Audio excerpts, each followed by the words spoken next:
Hello, everyone. Welcome to this week's episode of Good Night, Everybody. It has been a little while. I don't know how long it's been.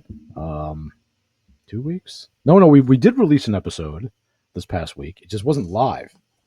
We had the second part of our surprise comedy special with stand-up comedian Steven. Come out here. What was his name? I'm terrible with names. No, what was his name? I don't remember. I have to look it up. He was your friend.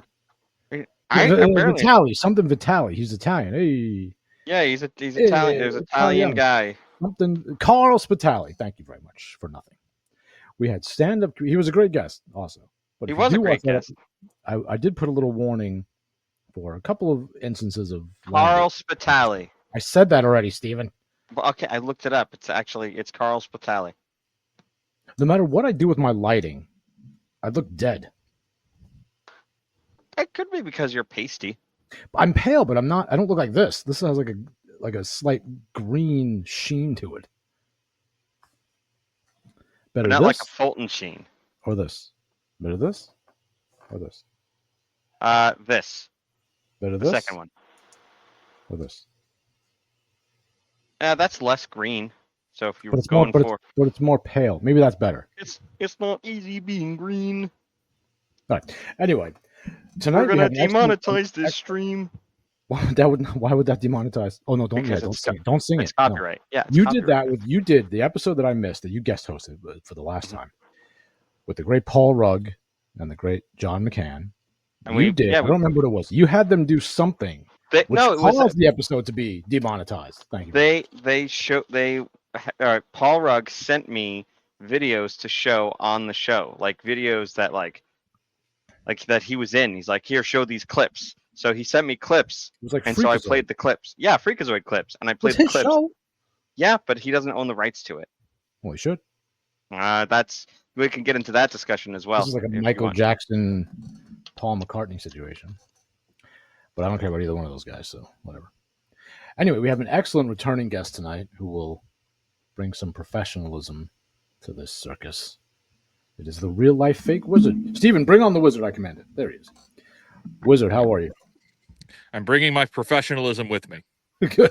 Very good. We need a nice whole desk. stack of it. It is nice. See, Wizard's got the good backdrops.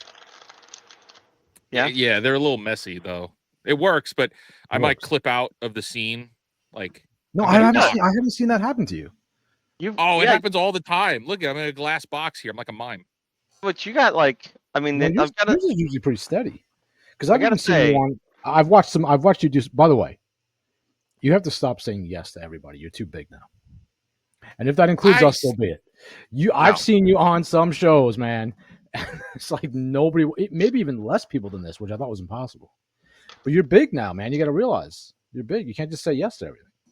I don't agree with that. I don't see myself as being like a big deal. And if I could be on with anybody, I'm just happy to have conversations with people. So because I'm able to connect, the more people I can connect with, and I think that's the better. I don't. Yeah. If as soon as I start saying like, oh, stop, I'm not going to go on so and so's show because they're too small. Like, stop watching me because it's gone to my head and I've lost who I am. Like that's why they've hijacked me. It's like I'm a pigeon and controlled by the government. That's what I've become then. Most of them are. Yeah, that's right. There are some that don't go. Like, I don't think Asman hasn't gone on anything, right? He has his own little podcast and then he does his stream. I don't think I've ever seen him do another interview, but he's always been like that. Maybe he's done something like Piers Morgan in the past, but nothing really like nothing that comes to mind. I can't. I think I'm pretty sure he's been interviewed by somebody at some point. But he doesn't do it often, and he keeps to himself pretty well. He is. When are you going on Piers Morgan? Oh, I don't want to go on Piers Morgan. I mean, if it comes up, you might take that. It would be. See, at that point, it would be really hard for me to be who I am with this wizard outfit and then be taken seriously. Well, right now, that would be the great juxtaposition. You would still be more intellectually honest and coherent than Piers Morgan. if you went on that. You would still be incredibly consistent, even in the wizard hat. You also might get the attention. You might get the attention of like the Nintendos of the world. I don't hate Piers Morgan. I think he's clowny, but I respect that he does have people on that he severely disagrees with. I'll give him that much. But yeah, he makes a fool out of himself pretty frequently. I'd rather have him than not, because he platforms a lot of people that will beat him up with facts, and he will lose, and it makes those people's points stand out. So I think it's good. Yeah, I that's exactly my sentiment. I agree with that 100%. That's what I said. I respect him for at least having these contrary positions on these people that and platforming them, because he has a huge audience for whatever reason. So it's good in that sense. Let's talk about. We have a lot to talk about. Actually, I don't know how long you can hang out, but there's a lot. I'm here, man. Okay. I've been looking forward to coming back on with you guys. Like, ever since we did the last show, I've been like, I want to go back on with those guys. I was trying to give you time because I was like, I don't want to bother them because you're blowing up so much. And again, as I said, it's very deserved. I love your content. I love your stance on everything. It's really, really needed in these spaces, especially the gaming space, where for some reason, I mean, maybe in particular, I don't know what you think, but common sense and restraint seem to be lacking. And what I mean by that is, like, people will complain all day about the wokeness from these studios, and yet, right, game comes out, they still buy it. Yeah. Yep. And it's been making me crazy for years. I have a friend, Rick Barrett. We used to work on Catholic radio together some years ago, and I was complaining about it back then, and that was like 7 years ago, something like that. It's way worse now. That was like kind of right before it was about to hit its peak 7 years ago. Because I sensed it, because I've always been a gamer. And I sensed it, and I was like, this is no good. We got to nip this S in the bud. And nobody did. Like, it just kept. And I knew it was a matter of time before the Nintendo domino fell. And, of course, now it has fallen hard. Because people like Steven over here would say, well, we still got Nintendo, you know. They're going to be the bastion of goodness forever, just like Disney. Meanwhile, both of his... What are the statues? What are the statues of the two kings? And I should know this because I'm such a big fan. In Lord of the Rings, well, those were his too, and they have toppled. They have. I will say, to my own credit, because I'm going to toot my own horn, I did not buy the Switch 2. I sat there. I had opportunities. I would thought about it, and then well, I thought about it, and then the fake wizard was in my head.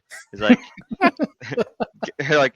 Hey, you know they're evil, right? Like, yeah, they're evil. And what are you? Are you gonna have time to play those games? No, I would never have time to play those games.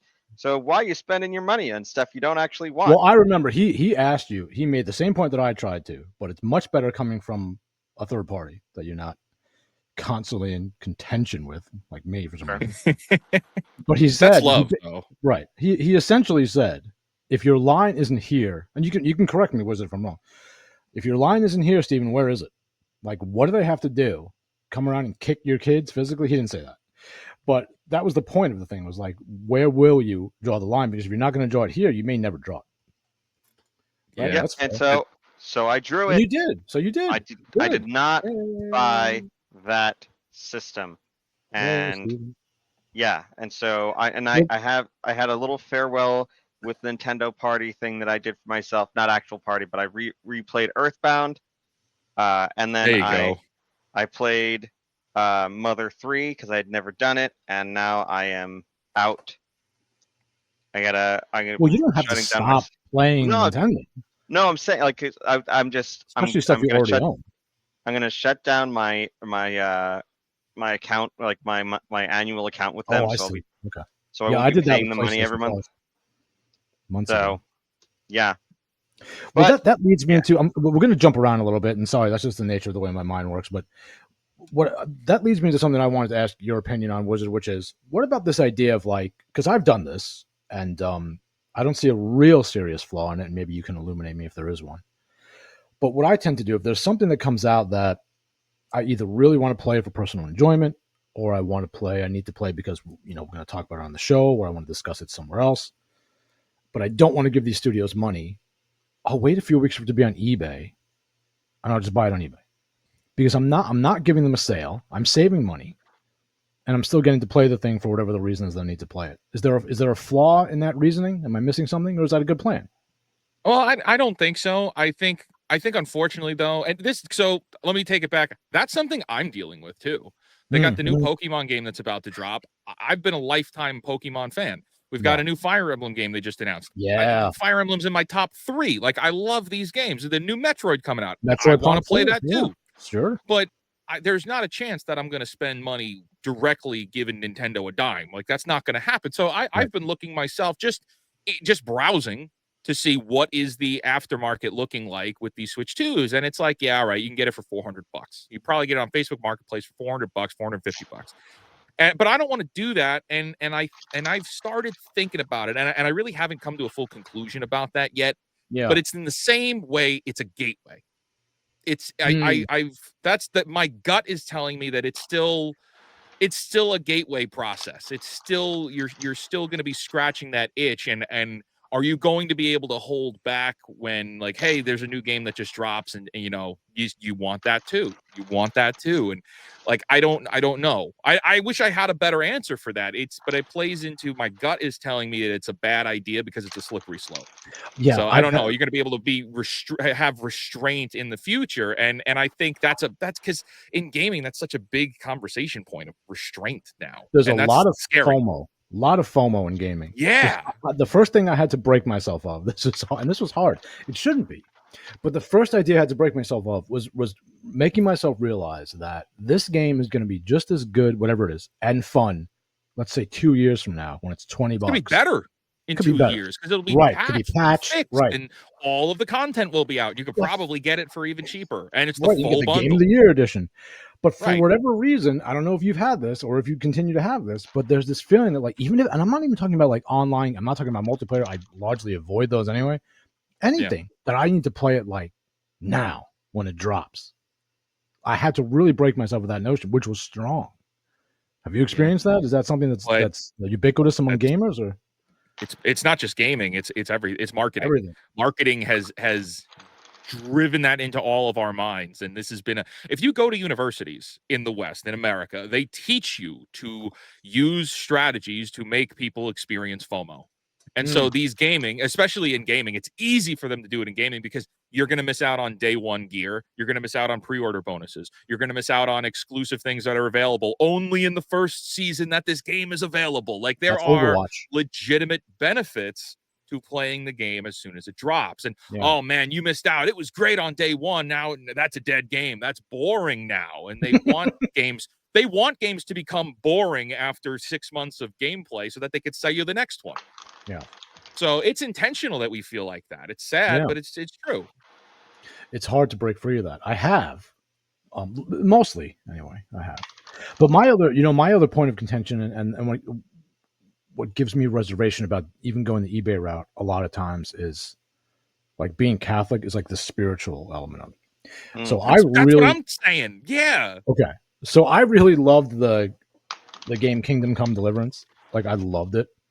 I thought it was so good. The second one came out. I'm like, oh, great. This is going to be awesome. And they put a bunch of gay stuff in it. They made it so that you could be gay. Optional, right? Optional, right. But it's in there. The two characters are canonically super straight in the first one. So I don't even know how religious. They logically. Yeah. So all of a sudden now they just turn gay. All of a sudden it's like, well, this is from an old movie, you won't know.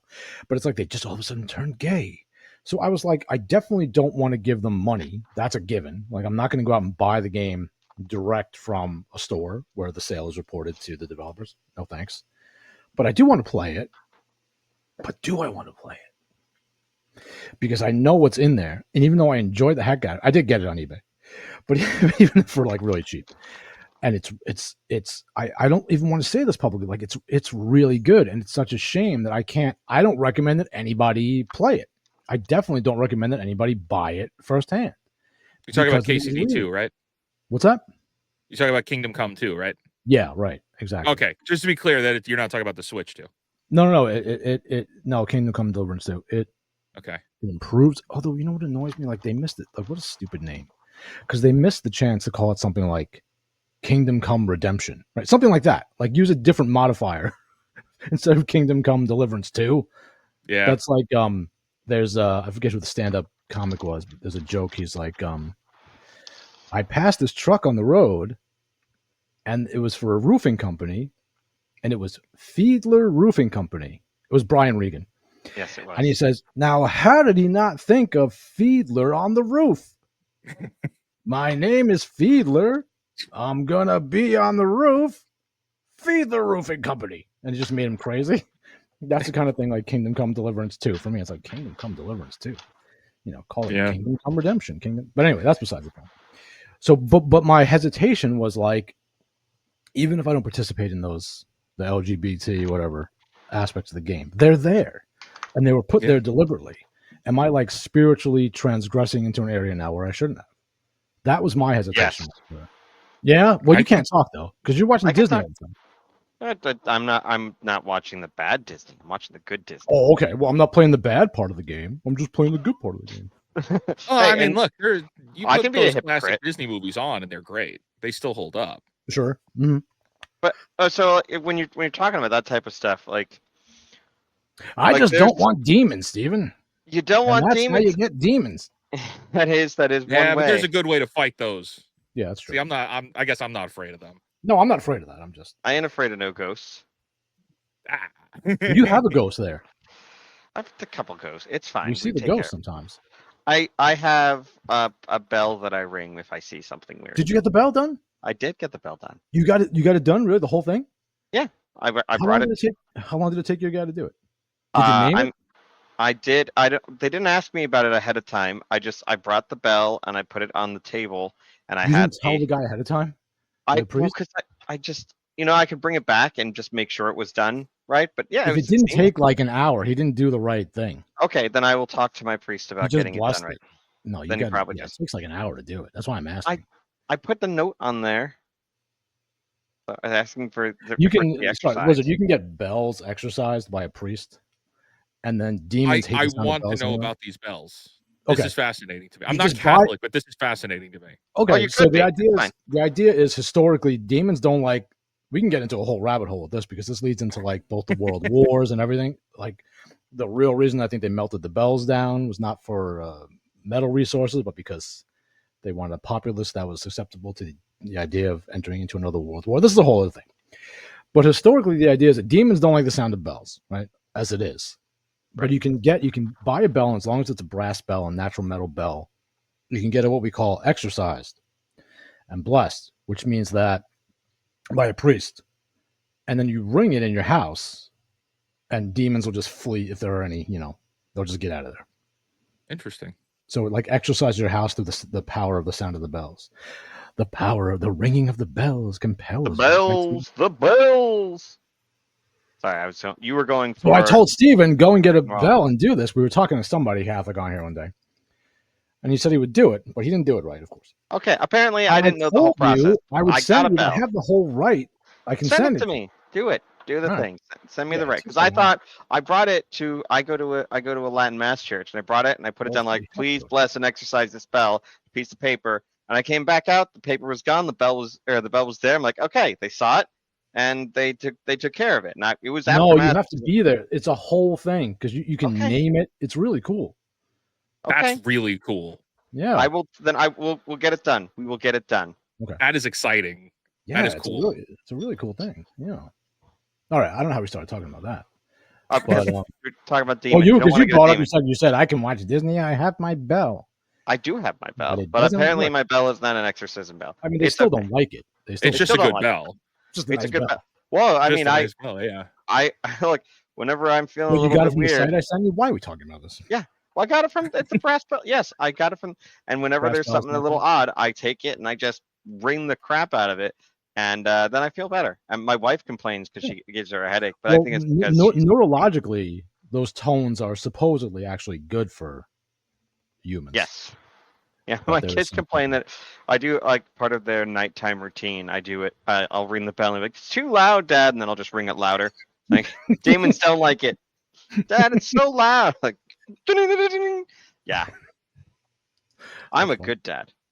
So listen, let's transition to something else. What I want to know is, I don't think I asked you this last time. How did your campaign against Disney Plus begin? What was the impetus for that? Oh, it's the foundation of my entire channel. Like, I know. Started this channel because of Star Wars: The Acolyte, and I was so like, well, even take it further back, like The Last Jedi, seeing that in theaters, that was pretty brutal, as it was for many of us that saw it in theaters. That was really hard to get through. And then, it was like, I was an apologist. I was like, don't worry, you guys, it's all going to make sense. They're going to tie all this up. They're going to fix this. It's going to be okay. And that was me until the Ahsoka show. We got the Ahsoka show, and I was so offended and disgusted by that garbage show, Ahsoka. It's so bad. There is nothing redeemable about that show. It is an 8-episode slog. Boring slog that doesn't even have a satisfying ending. It's a setup for something that's going to come later. The Ahsoka series will be a 10-year story that goes nowhere by the time they get to season 2 coming out in, I think, 2026, the end of 26. So this was announced. It'll be a full almost decade of nothing happening. And so at that point, I was like, Star Wars is dead to me. And then we got The Acolyte. And now, and I'm a firm proponent of storytelling. I think storytelling is really important. I think that it's not just an attack on heroes. I think it's an attack on storytelling that a lot of these mega corporations are doing. I think their real war is demoralizing people at the root of stories no longer having reverence. Yes. And that's exactly what The Acolyte was supposed to do. Everything that Disney had done was bad, but you could still look past that and look at the good stuff that George Lucas did. The heroism, the fatherly figures, the right and wrong of it all. And The Acolyte's only the redemptive arc, the redemption, forgiveness and redemption. Yes. And The Acolyte's job was to undermine all of that, to take all of that away and insert something perverted and disgusting in there instead. And so that, for me, that was my final straw, and I started making videos there. And there are other channels that stream and talk about this stuff. And there was a super chat that some guy, I don't know who it is, that some guy pays money and super chats on all these people's channels and says, for F's sake, cancel Disney Plus. Obviously, F is a swear. I'm not going to swear on this channel. And I just, at the end of the video, I just said, for the love of God, cancel Disney Plus. And it was a joke. And then it stuck on the channel and everybody really kind of latched onto it. And so I've decided, you know what? Yeah, maybe we should start canceling these subscriptions. Maybe we should start being more careful with where we give our dollars to. And that was really where it all came from. And I've just been pursuing it ever since. But is the problem that we have like these recidivist subscribers, I'm going to call them, because we had a lot of people supposedly cancel Netflix after the Cuties debacle, right? Yeah. But then I feel like they resubscribed because the numbers went way back up. Now they're canceling again because of whatever the heck the new thing.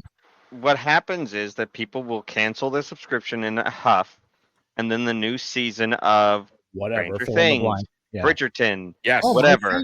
My thing is back. Comes back, right? Just same thing that almost got me with Nintendo. Is like, I'm not going to buy this Switch. Mario Kart World, what? And I understand. It's the same thing that gets you, right? Like if they came out with a what is it, the CD, whatever the game that you're talking about, 3. Yeah. You're talking about if they came out with a third one of that. Exclusively for like Xbox with their Xbox Live 360. Well, there's bundle. No more of any of that. It looks like, but I understand. Whatever. I'm just saying, like, if they came out with that and you had to be subscribed to this other thing, you'd be like, well, maybe just for this, right? And it gets you kind of looped back in. I mean, we unsubscribed from Netflix, and then my wife wanted to watch a particular television show, and so we subscribed so that she could watch that, and then we subscribed for just 1 month and then turned it off. So that because she just wanted to watch. That's how they get you. But that's how they get you. The best thing to do, and I've talked about this, and you made fun of me for it. But the best thing to do is if you want to watch, you did. The best thing to do is if you go to a used bookstore or a used video store. Usually, the streaming services will come out with your particular show that you want that you can buy individually if you want to do that, to just watch the specific show. But sometimes even they're getting wise to that, because sometimes even very wholesome. Yeah. One of my favorite things in the world, and my daughter's now too, is Wallace and Gromit. Oh, love Wallace and Gromit so much. Yeah. The new one is so awesome. It's only on Prime or Netflix. It's only on Netflix. On Netflix. Yeah, that's why I haven't seen it because it's only on Netflix. Well, I've seen it, but I've employed alternative means. But I would like to give Nick Park money, take my money. But they don't let you do it anymore.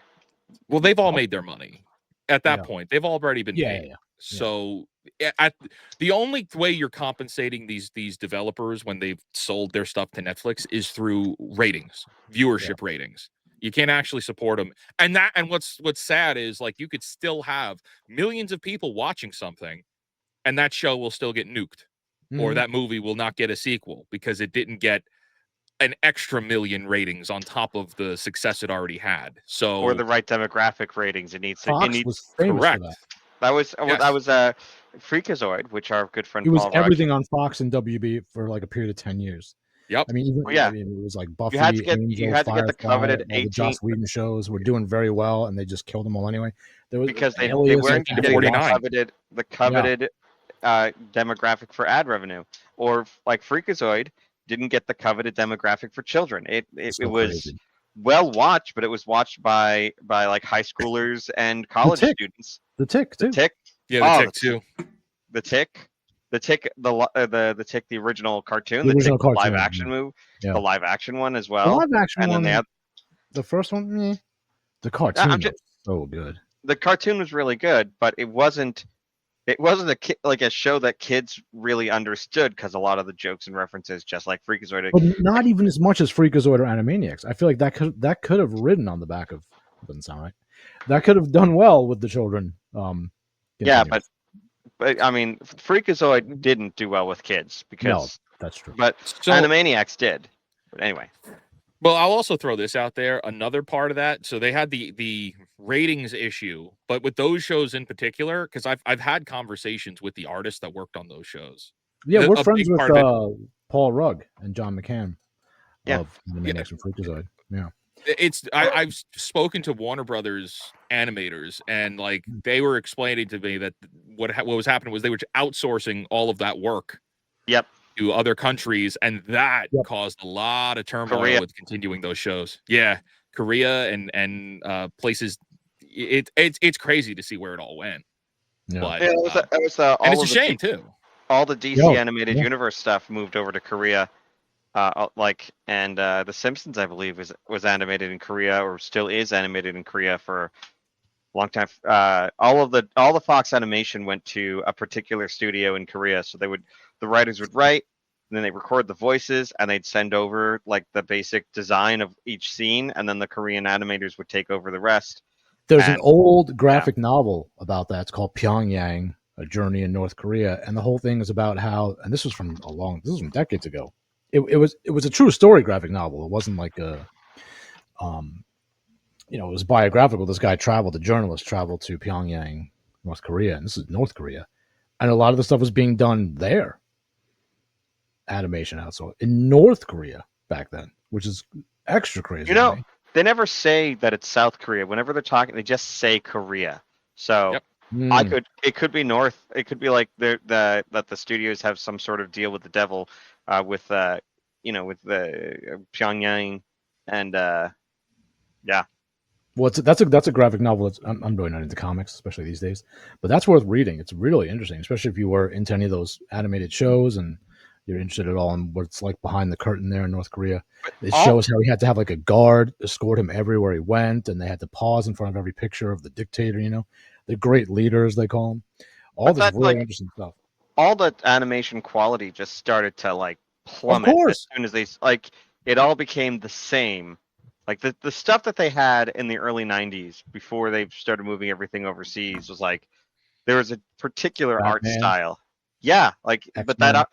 But that art style was very much an American art style. Now all of it looks basically the same.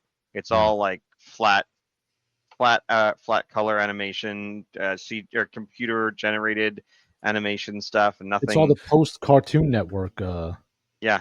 I mean, right now it's all terrible, and it's offensive to the eyes. I mean, everything that Disney Animation is doing now is awful. It's either Bean Mouth or whatever that Marvel like the What If show or the zombies, whatever. That now art they're doing style zombies. is terrible.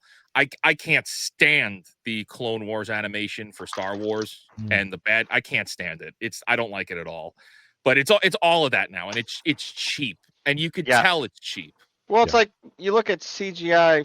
You look at Jurassic Park, right? Jurassic Park had CGI in it, and you know what? It's good. It holds up. You look at it nowadays, and you're like, yeah, like it's sometimes difficult to tell the difference between what was practical and what was CGI. Like they use CGI to just do the things that they couldn't make a puppet do, and they use puppets for the rest of it. And but then you look at at like Jurassic World, right? Like Jurassic Park. Well, no, I'll give you a better contrast. How does the CGI in the prequel trilogy look worse than Jurassic Park? Yeah, shouldn't it have been better for all the reasons? Oh yeah, the sequel trilogy versus the CGI in the prequel trilogy. And then prequel trilogy CGI. Like Jar Jar looks terrible. Yeah, but I mean, does he? I don't think he does. I think he looks pretty good, all things considered. Really? Yeah. I mean, you compare the prequels, the Star Wars prequels, to something like The Hobbit. Right? Please. That looks awful. There's The Hobbit was super reliant on CGI. Yeah, that has aged poorly. Terrible. The Hobbit compared to Lord of the Rings, which did practical really well effects. with their CGI. Except for the large scale battle scenes where you can't. Right, but their CGI wasn't terrible because they used it sparingly. Yeah, but now everything is CGI. It's a bunch of actors standing in front of a green screen. Well, we've accepted it. This is the same problem with everything. Yeah, well, I mean, the consumer has accepted it. They're still losing money hand over fist because that people don't like it, but they're trying to figure out what the actual cause of it. It's superhero fatigue, or more likely, it's people don't like your movies anymore. It's not fatigue from it being a superhero stuff. I'm so sick of it. Everyone's it's because it's the same story over and over again, and they're not trying anything new. They're just trying to make it more palatable to today's political climate, I'll say. And they're failing at that. Yeah, they fail. It's just you can't please people who don't want to be pleased. And when you try to please, they keep trying to. They're trying to push but they also subscribe to that ideology, and that's something we always kind of forget. It's like, why are they doing this? Why would a business do that? Don't they know they're going to lose money? No, and they also don't care because they agree with that ideology. They believe it too. I have this. It's a fish head metaphor. It's like you have a guy who makes muffins, right? And for years and years he makes muffins, and he's doing a great job of making muffins. And one day, some college educated person comes in and says, "Hey, you know what would sell really well? Fish heads." And he's like, "I don't think fish heads are going to sell really well." Like, no, trust me, everyone wants fish heads. And so they introduce fish heads, and the fish heads don't sell. And then they say, "Oh, because you don't have enough fish heads. You have to start adding fish heads to the muffins." And so the guy goes to a consulting firm to talk to them, but they all went to Fish Head University, and so they tell him the same thing: add more fish heads. So he adds more fish heads, and fewer people are buying his muffins. And he at no point in time does anyone from these consulting firms tell him maybe go back to selling muffins. It's all about adding more fish heads. You don't have enough fish heads. The fish heads aren't just prominently displayed enough. And so he was fine, and now his business is going out of business because all the people that he hires double down on fish heads. And so that's where we're at. That's the all movie the consulting industry. firms. I really like that analogy. But that's great. Yeah, that's great. You can steal it. Use it however you'd like. But I might. Just the thing is, in the video game industry, what do people want? They want a fun game that does nice escapism. And are you aware of Sweet Baby Inc., Steven? I've heard of Sweet Baby Inc. They basically mass produce fish heads. But for the they are the fish heads, they're the consulting firm you just right. Yes. Okay. Yes. But the companies keep onboarding them for because it's like how do we get people to buy our games? Well, why don't you talk to us? We'll tell you. I don't think they ask that question. I think they ask how much of the narrative can we push into this game?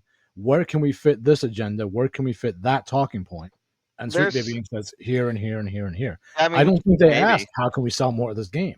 Because if they it's asked, actually it's worse than that more? though. Yeah. Because it's something I keep trying to reference this too, is to set the record straight. It's not even just Sweet Baby Inc. There are a whole bunch of consultancy firms we don't even know exist yet. And they're all there and they're lurking in the shadows. And these video game companies hire these consultancy agencies to come in, not to tell them how to make more money, not even to tell them how to make better games, but to tell them what their audience wants. And that's the problem, because these consultancy agencies have no idea who gamers really are. They have no idea who the buyers, the target market of this actual company might be. They come in to explain to the companies who they are and what they believe. And the companies don't know the wiser, because all of those people went to Fishhead University, so they don't understand who their customer base is either. So it's a disaster. Like it all started because back in the 80s and 90s, someone said women are underrepresented in this market, and so if we can capture the woman market, like that's where it starts. We need to capture the female market for video games, and then it became this whole big thing. And then you could take that into Gamergate or Gamergate 2. I don't know, because they had Lara Croft, and that was by no means a disaster. No, I'm saying like they were trying to get, but that game was not directed towards women players. It was directed towards male players who wanted to see Lara Croft. Like, but women also like Tomb Raider. I wasn't doing it for the plot point. Yes, they do. Yeah, so women do like it. A slam dunk, as you think. But I'm saying, like, women do enjoy video games, right? And that's true. Women statistically like to see attractive-looking women in their video games. That's right. But everyone does. Right. But so I'm just saying, like, when Lara Croft is only for men, I understand your point, but it's not as clear cut as all that. Right. I'm just saying that, like, at some points, people were saying that they needed to expand the market share. Blizzard seems to think that women want to see, like, Blubba Chungus, like, right in front of their face all the time, which is make them feel better about themselves. Well, that's who the employees are at Blizzard. Right, but that's what the employees are. That's not true. The women's the right. Self-insert, exactly. With Lara Croft, it's like, what's scary is when you hear the recordings of these consultancy agencies and the way that they talk about this is, it's not even, what do you want to see? It's almost, they talk about forced behavior and pushing but they're actually saying pushing ideologies onto, I don't want to say children, but feasible minds, or malleable minds would be a better way to describe it. They're trying to introduce these ideals to malleable minds, and it's not even just in gaming. Good God, we're seeing it in the Muppets now. Oh yeah, it's in the Muppets. It's in Transformers for children, like the children's version of Transformers for kids. The entire boycott Elon Musk is calling for now for Netflix is because of political and ideologies being introduced to children. Like, that's, if they can't get you, it seems like they're going after your kids. That's what they want. And that's not even something I'm afraid to say anymore, because that's just the world we're in now, man. They're full faced, and they know what they're doing, and they're making sure you know what they're doing. 100%. That's what they want, and it's 100%. Terrifying. They're not satisfied with the universities. They want the younger kids now. Well, because they need to replicate themselves, because they can't. They're not going to. They need to replicate their ideology. So if they can't get you, they'll get your children. Exactly. That's exactly right. And so can we talk about? We need to talk about Ghost of Yotai, right? So they're claiming certain sales numbers. Meanwhile, I'm seeing everybody saying nobody bought this crap. Everybody hates it. Yeah. Are they fabricating numbers? Are gamers lying? What do you think is really going on with this game? Is a mixture. So it's funny. I just looked into this, and I covered it on stream the last couple of days. The as of right now, as of the time we're recording this, so to be clear for those watching, Sony has not issued official numbers. Right. Sucker Punch, which is owned by Sony, and they developed this game, have not issued official numbers.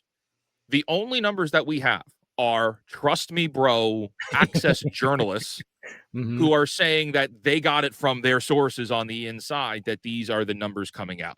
The problem with that is the people reporting million copy sales, and I don't even think that they're wrong per se. It's that these people have terrible track records. Yeah. So the main person that originally said it was like 1.2 or 1.3 million units moved, that person has a 50-50 track rating, track record. So off the cuff right there, I don't really take it seriously.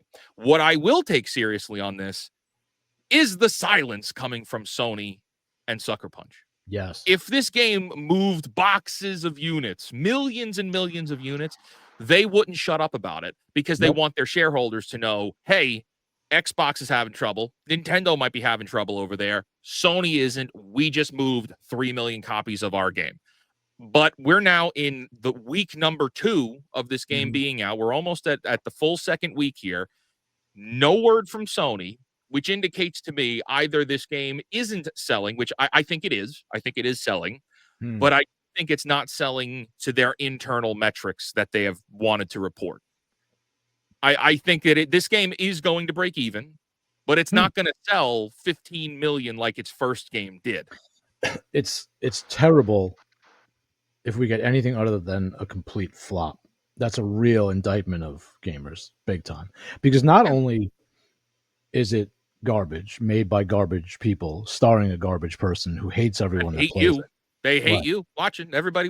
They do not like you, and they. But even in terms of pure decency, this is the company that had higher ups repeatedly tweeting gleeful things about Charlie Kirk's undoing, right? His unaliving. Oh yeah. Sucker Punch. And in fact, Asmund covered this in a couple of videos extensively documenting the tweets from these people that are making this game. So if we still see any kind of numbers of sales from this thing, gamers are just cooked. Like there's nothing. They don't have a line. And I'm speaking as a gamer. Like the majority of them are just will eat the slop no matter what and enjoy the stuff being made by the people that are stepping on their necks. And I don't get it, and I don't know what to do anymore. You know what? We just keep going. We just keep talking about it because we may not have gotten that one person, but we might get him on the next one, and we might get him on the next one after that. It's what do we do? Look, what's exciting about something like this is if you look at something like Concord, the Concord video game from last year that completely failed. It failed entirely on its own. Nobody called for it to fail, and it completely failed on its own. It was a natural failure. If we look at something like Starbucks right now, the Starbucks $8 coffees apparently aren't working. They're closing Starbucks all over the world. Yeah, I'm so happy. Okay. we are rejecting mediocrity. We're rejecting corporations without even thinking about it. So my point of view is, what happens if we do eventually get enough people to start thinking about it? What happens when we do teach people one at a time? What happens when we have to meet people where they are? And that's what I'm excited to realize needs to happen, is we have to address people in the language that they understand. And I mean, maybe you guys can appreciate this, but I didn't buy a Switch too. You got to me. I was going to. I had a thing together. Like signed up for when it was available for Nintendo to let me know when I could buy one, and I did not buy one. And that's exactly it.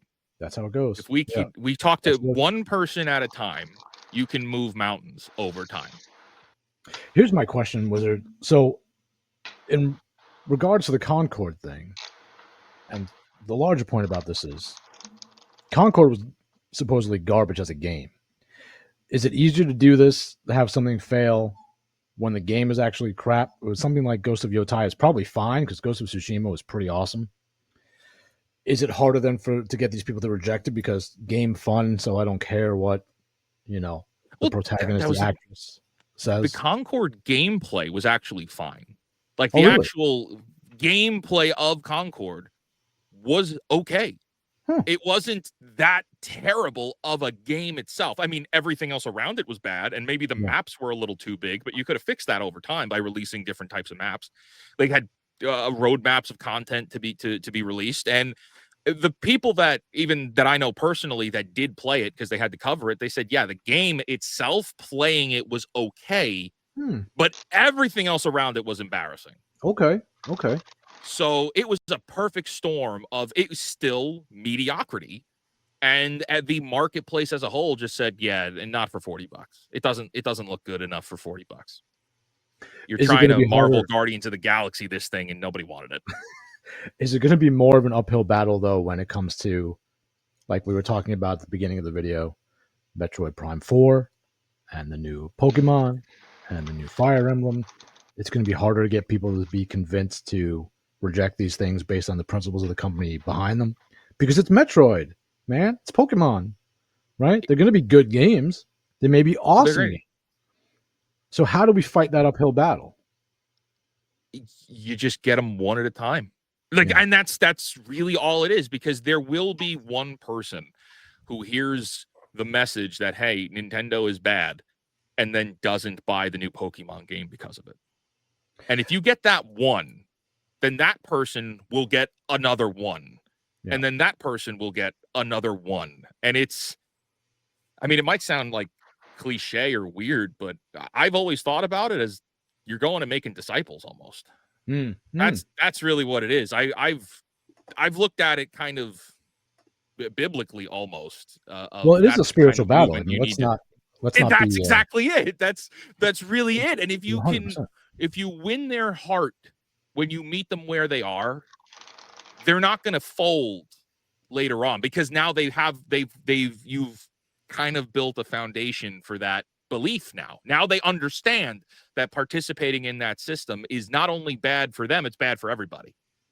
That's why I'm so bothered by what seems to be a large segment of the anti-woke, let's call them, I hate these terms, but whatever, gaming population that seems to think that the answer to fighting the left's degeneracy is with our own degeneracy.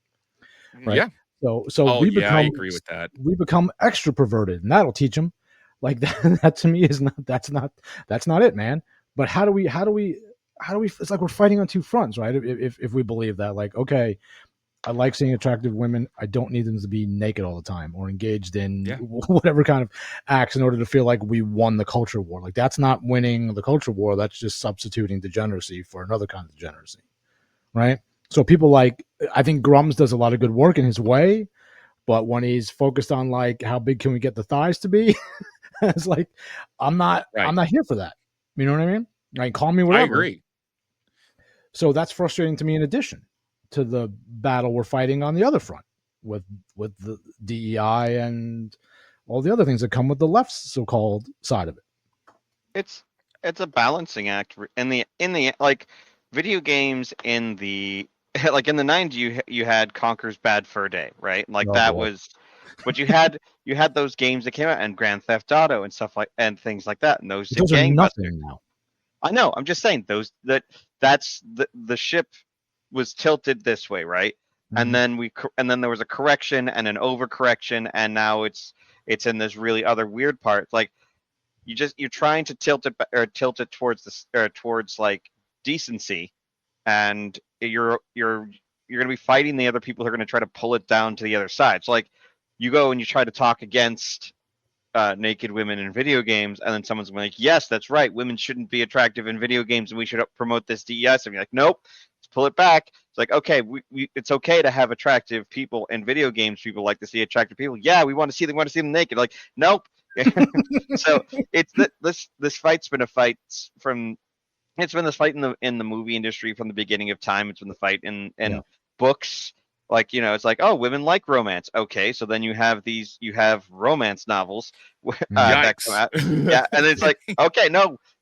Then Nicholas Sparks comes out, and he turns out a bunch of really, really nice and wholesome, romance novels for women. And then right afterwards, you have 50 Shades of Grey comes out, and it's like, okay, no, this is we like romance. It's been hijacked ever since. Right, but there's corrections that happen, and it just.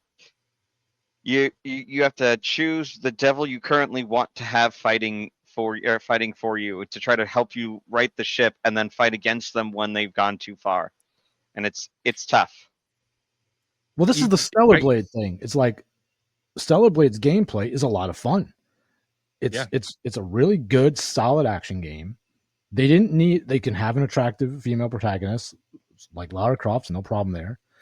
But the community went crazy when they heard that certain essentially naked outfits may be removed from the game before launch. They went like bat crap crazy. And I was sitting there like, good. Like that makes me more inclined to buy it. Like I don't need that. I want to, like I'm a married guy. I'm trying to be like as wholesome as possible. I don't need that. I mean, give me a fun game. The character can be attractive, can be pretty. That's great. I don't want to see female Shrek, Shrek in a wig as my protagonist.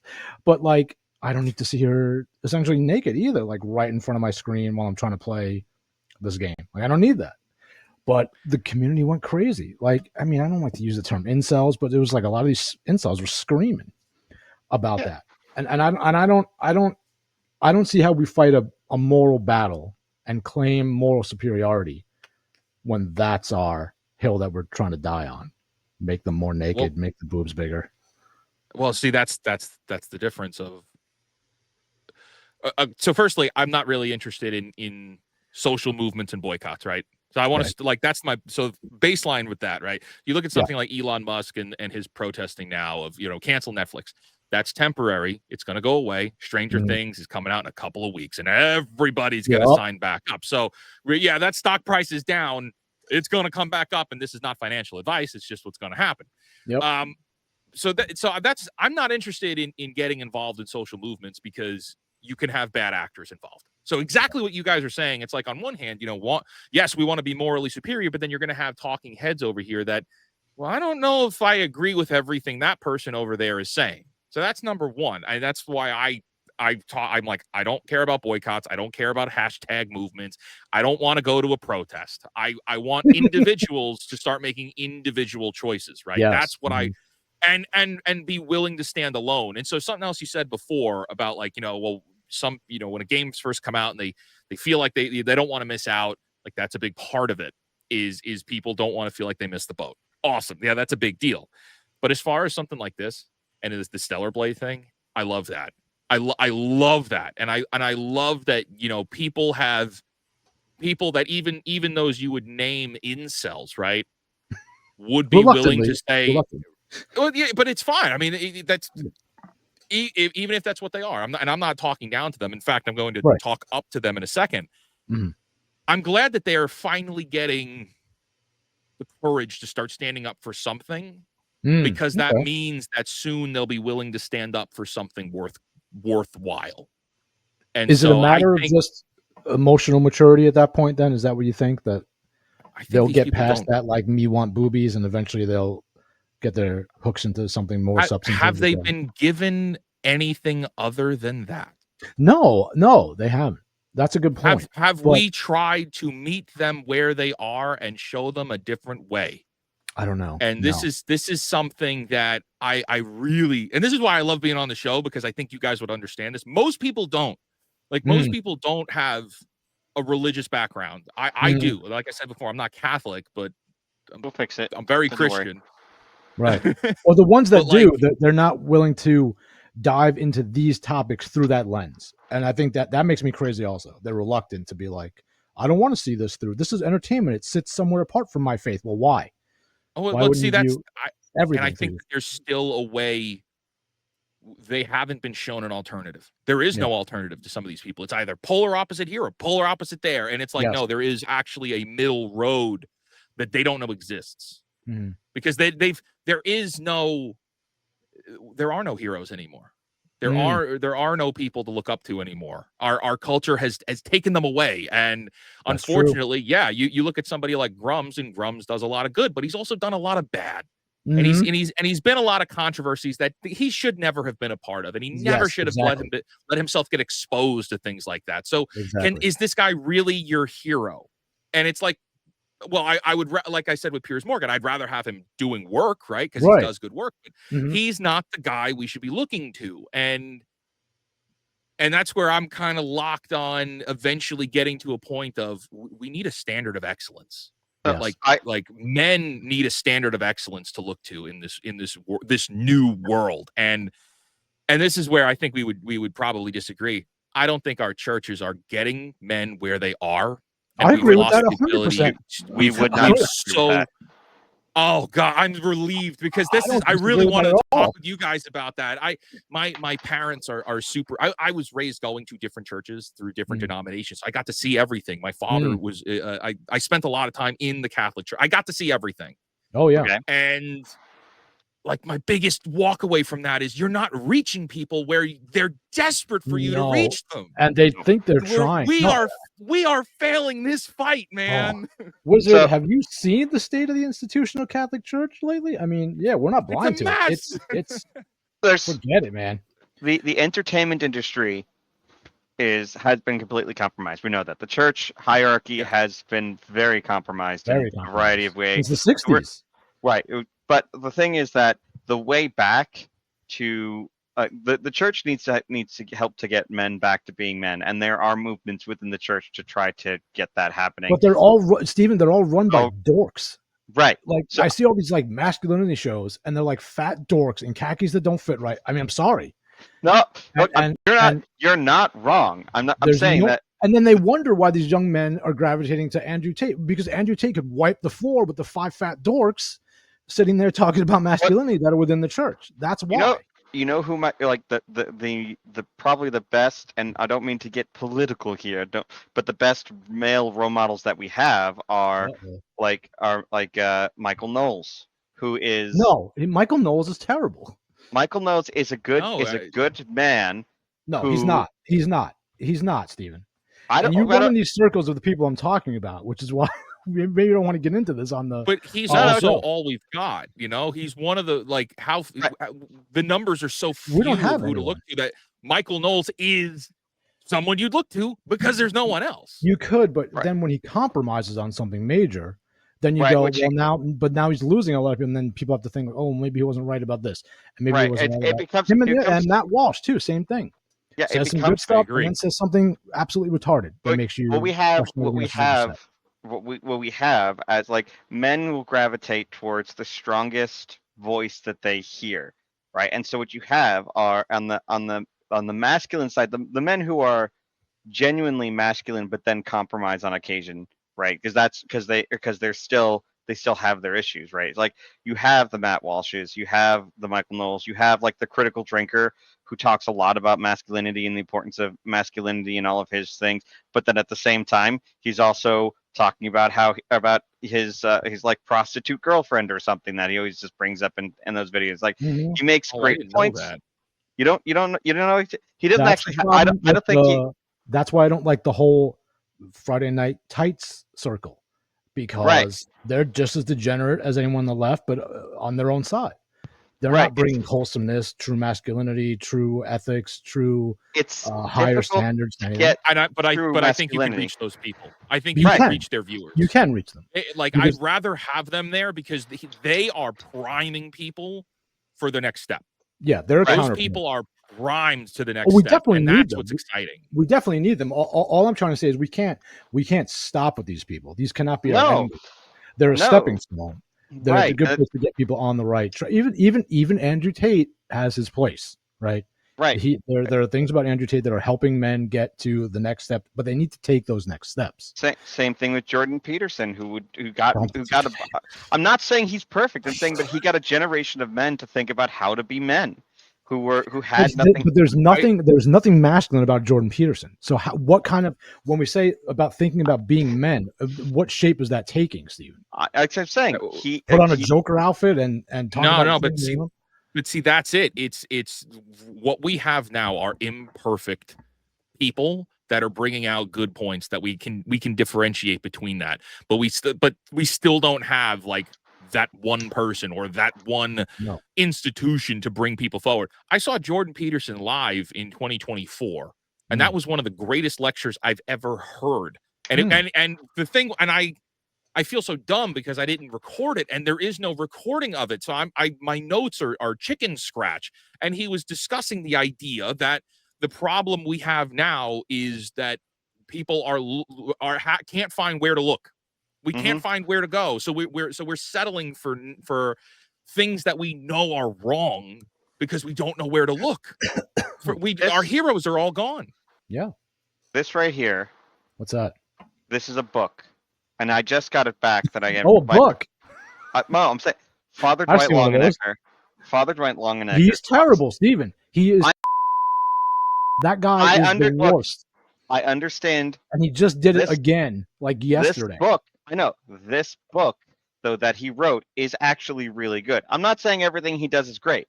And most things he does are not great. I know him personally. I know the things that, like, I know Father. What about Father Maudsley? I don't know Father Maudsley. No. Father Maudsley's good. Okay, I'm just like there. Father Royer is good. The problem now there's a masculine voice that nobody listens to is Father Royer. That guy came from the streets of New York, street fighting, doing everything you could imagine, had a conviction, turned his life around, became a priest, and now preaches about the lack of masculinity, the lack of faith and ethics in the world. People don't listen because he's not flashy. He doesn't have a Bugatti. He doesn't have 1 million followers on Instagram or whatever. But everything they're looking for is right there. There's no one person. He's not seeking celebrity. Right. And once you do that, you're compromised in some aspect. Right. Father Longenecker seeks celebrity. He does, but he is a decent person who. Stephen, that doesn't mean anything. I'm saying that there's so many indecent people that have it. I'm saying that he is a decent guy who's trying to do the right thing. I don't know what that means. Wrong. Okay. I don't know what that means, Stephen. My point here is that there are like the fake wizard is saying, no one person, but there are a number of different avenues. You know what Jesus said? I just remembered. He said, "To whom much is given, nothing is expected." Oh no, wait, that's not what he said. He said, "To whom much is given, much is expected." So Father Longenecker should know better. So he's in a more precarious position when he's on Twitter saying goofy stuff than you or I, who nobody's listening to. If I make a mistake, which happens constantly, I'm not held to the same standard as Father Longenecker, who you're extolling the so-called virtues of, and be careful. I'm saying this book is really good for understanding the culture wars, and that he understood it at least when he wrote this book. And I can't say it at the moment, but it's a good book that he wrote. And you're going to have people who have these moments in the sun, and then they get too close to it, and they Icarus their way out. That's true. I will give you that. So like Father Longenecker, whatever you think of him now, I think we've established. Right. When he wrote this book, right? This book was before he was famous, and this details out the truths of like what it means when you say that Christ died for your sins, and it's actually really good. Okay, well, I've never read it, so I don't know. I'll take the word for it. Right, but like he's trying, and he's also trying to maintain some level of celebrity. We've traumatized the poor wizard now. No, I'm fascinated by this. The idea that there's this is something I think about all the time. I'm trying to understand even myself of like, what does it take to get to that next level? And you're not going to find anybody that's perfect. No. But even the word masculinity has been hijacked.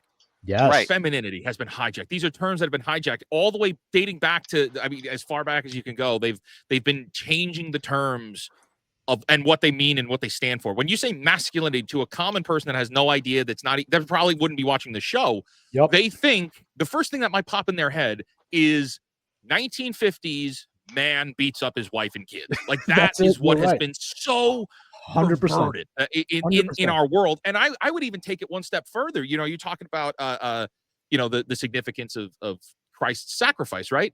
I have a firm belief that every year, every Jesus movie we get, every Mary movie we get, every Christmas movie we get, every Easter movie we get, slowly diminishes the value of that story. Not the significance of it, the value of it. How many times do we need to see, oh, Jesus loves you? And that's important. I hate it. Yeah. But every year we get another iteration. How many seasons of The Chosen are we on? Is that bringing more people to Christ? Is it bringing more people to faith? I don't think so. Netflix's Mary film, is that bringing people to Christ? I don't think you're saving any souls. And it's for money. So they do it for money. They're going to keep repeating the process over and over and over. Thank you. You're not actually saving anybody, and you're changing the value of the story itself. This is such a great take. This is 100% right. You know what it is? It's the reproduction endlessly of Batman's origin story, but at a much higher level. This is much more important than that. But it's the same principle. We don't need to see the pearls anymore. We don't need to see it anymore. Right. No. We understand how, Wizard, how Batman's. I'm with you 100%. Side. Yeah. Well, and there's one real quick. Have you guys seen? It's a claymation film called The Miracle Maker. It's from the 90s. I've heard of it. I haven't seen it. Okay. That is my favorite iteration of the Christ story. I've heard of that. It's my favorite one, but it's good for kids too.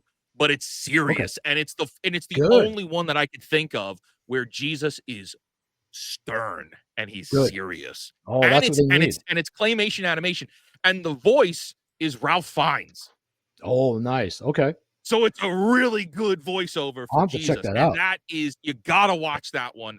Nothing holds a candle to that version. And it's, it's dated, of course, because it was the 90s and it was claymation. But after that, I compare everything to that. Nothing comes close. I'm gonna check that out. Nothing. You had me at Stern because I don't know if you could tell, but I'm a bit of a pragmatist. So Stern appeals to me. I'll definitely check that out. And dated claymation doesn't bother us because the very early Wallace and Gromits are like my daughter's favorite, and they look rough. So nobody here is bothered by that. We'll have to check that out. That sounds really good. But I think you nailed it right on the head. Great. I think that's such a good take, and I'm so glad to hear you say that. I agree with you 1,000%.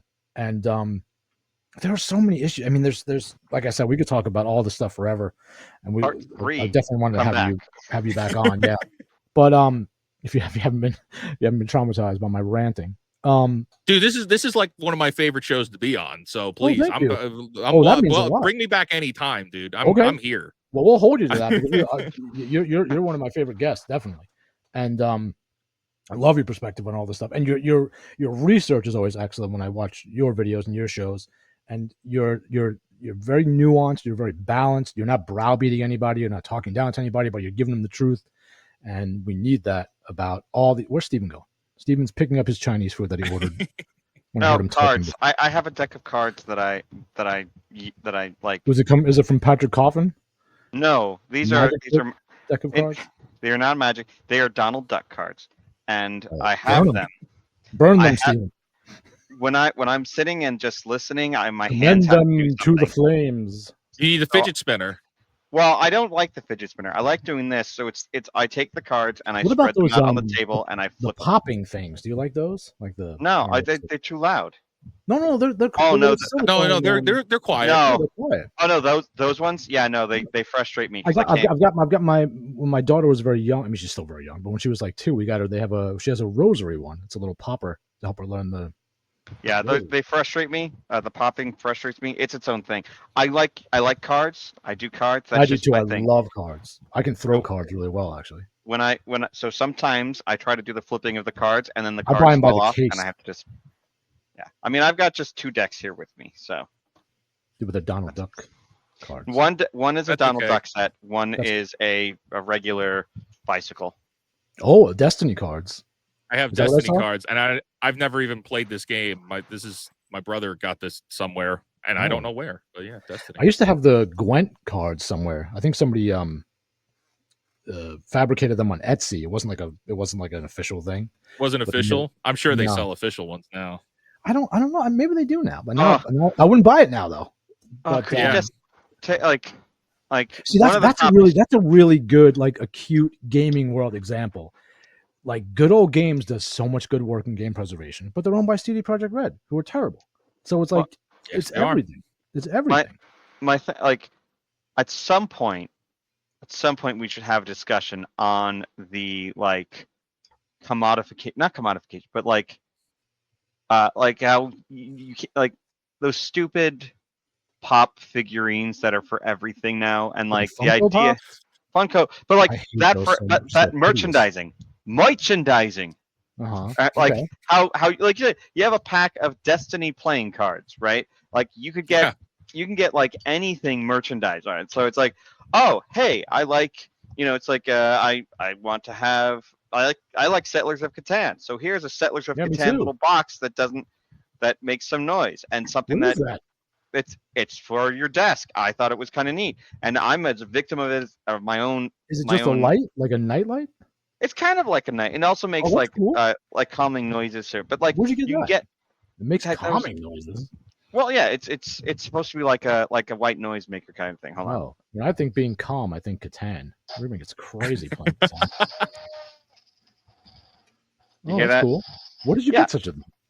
I Barnes and Noble. Point is that but there's stuff like that for everything. You get a deck of cards, and it's like you got, like Bridgerton, the deck of cards. Steven, I've been to Spencer Gifts in my youth. I understand. Not even Spencer. Like everywhere, there's always this merchandising for everything.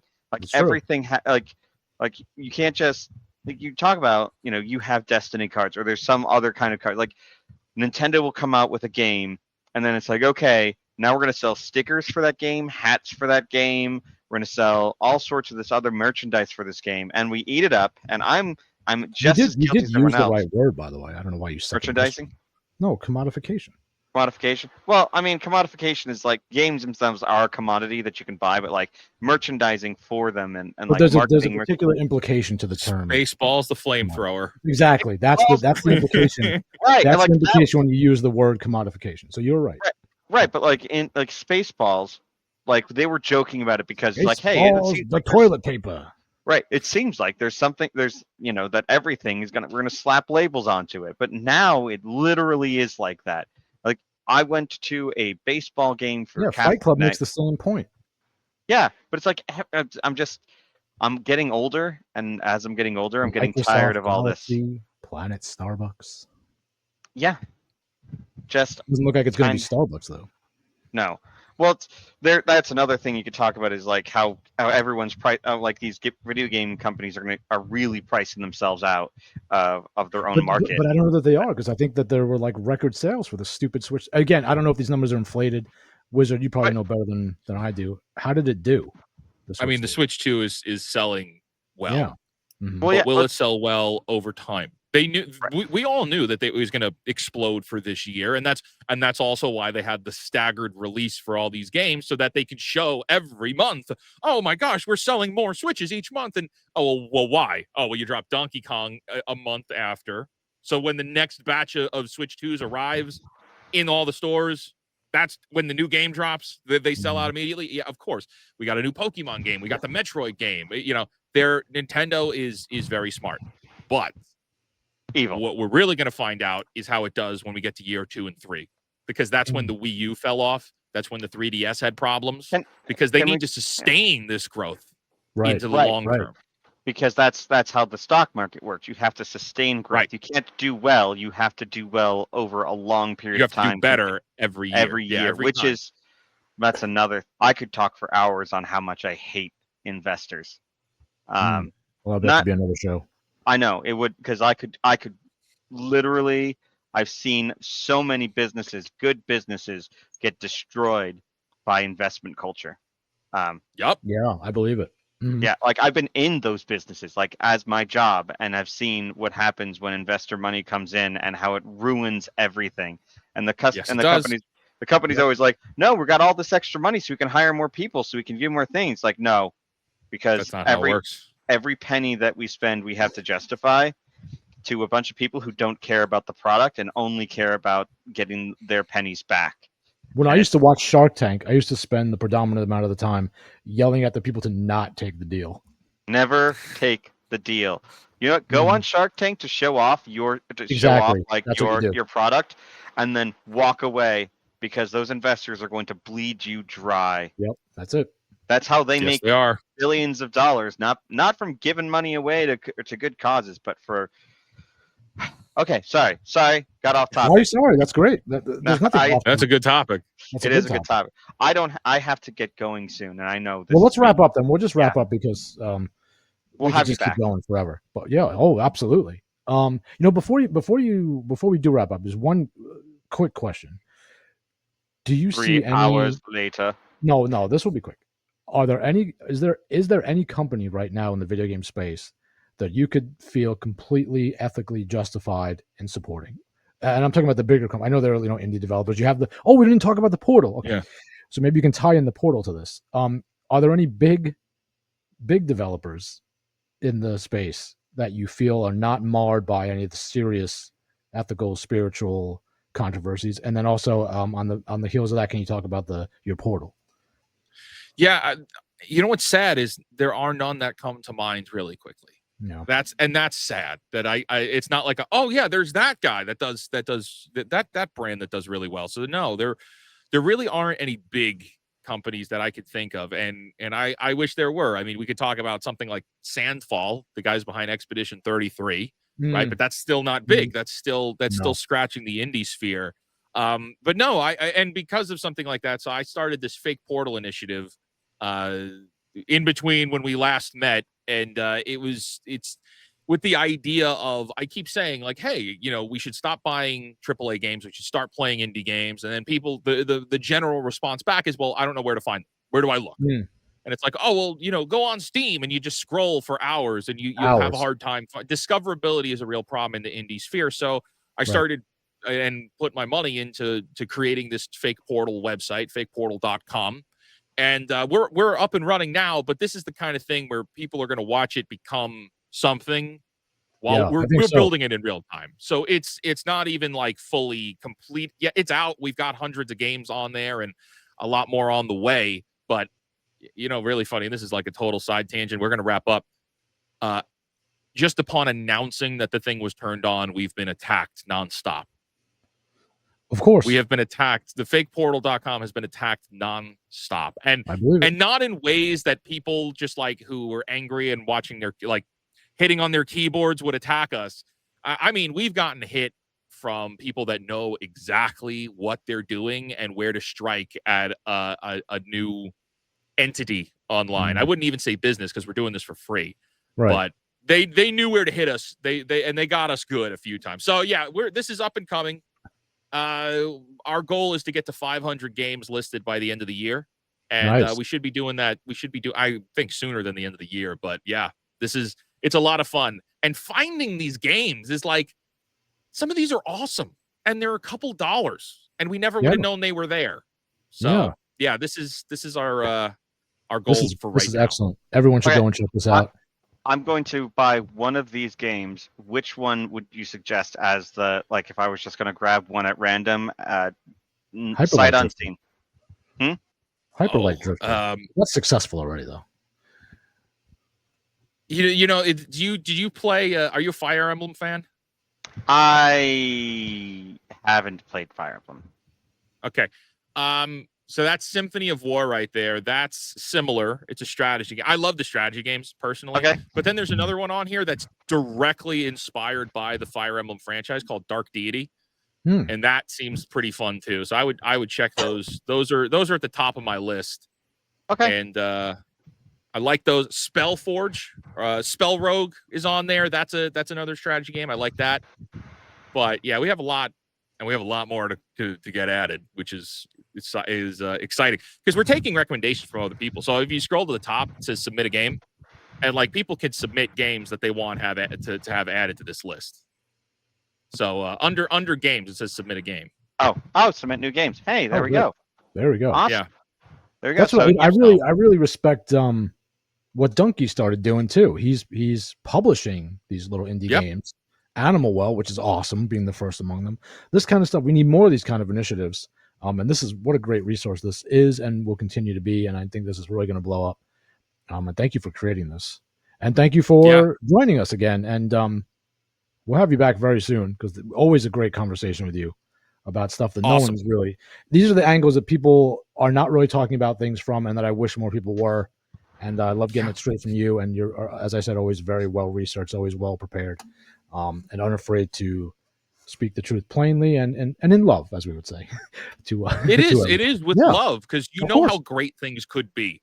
Yes, exactly. I want things to be good, not bad.